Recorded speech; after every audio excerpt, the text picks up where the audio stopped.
My grandpa's old clock. When my grandmother passed away, I was the only one willing to take her house. The rest of the family called it too far, too dark, too sad. I called it quiet. It's a small cottage at the edge of the forest, half swallowed by ivy and shadow. The inside still smells like tea and mothballs.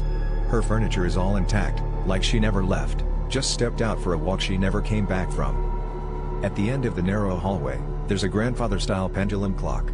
Beautiful craftsmanship, oak wood, brass hands, and a cracked glass door. It stopped ticking sometime in the late 90s.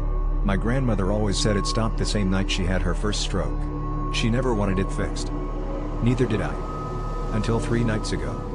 I woke at exactly 3:11 a.m. to a sound I couldn't place at first. A soft click. Clack. Click. Clack. Not from inside my room. From the hallway. It was the clock. Ticking. Loud and steady. That would have been odd enough, but the strange part? The weights were still frozen. The pendulum didn't move. It wasn't supposed to work. I walked down the hall in the dark and stood in front of it.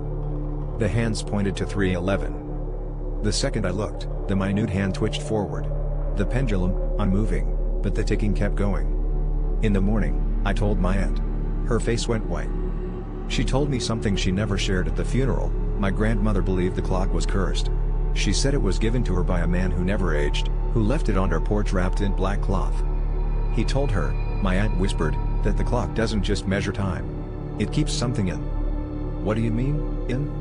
She wouldn't answer. Just begged me not to sleep there again.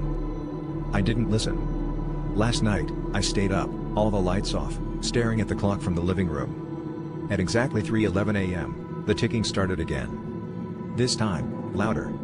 And then the clock struck once. It's never chimed before. It's not built to chime. I opened it weeks ago, curious. No bell. No chime mechanism. The lights flickered. In the reflection of the hallway mirror, I saw something, just a glimpse, standing behind me. Tall. Thin. Its arms touched the floor. Its head was tilted sideways. Too far. I turned. Nothing there. I didn't sleep. I just sat by the door, waiting for the sun. This morning, the front door was unlocked. I always lock it. There were muddy footprints in the hallway, one set. Bare feet. They led from the front door to the clock. And stopped.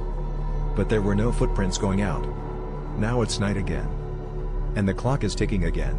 But now it hasn't stopped. Every minute, the hands move. Every hour, it chimes once more than the last. Right now it's 10 p.m. and it just struck 10. Whatever's inside, I don't think it's trapped anymore.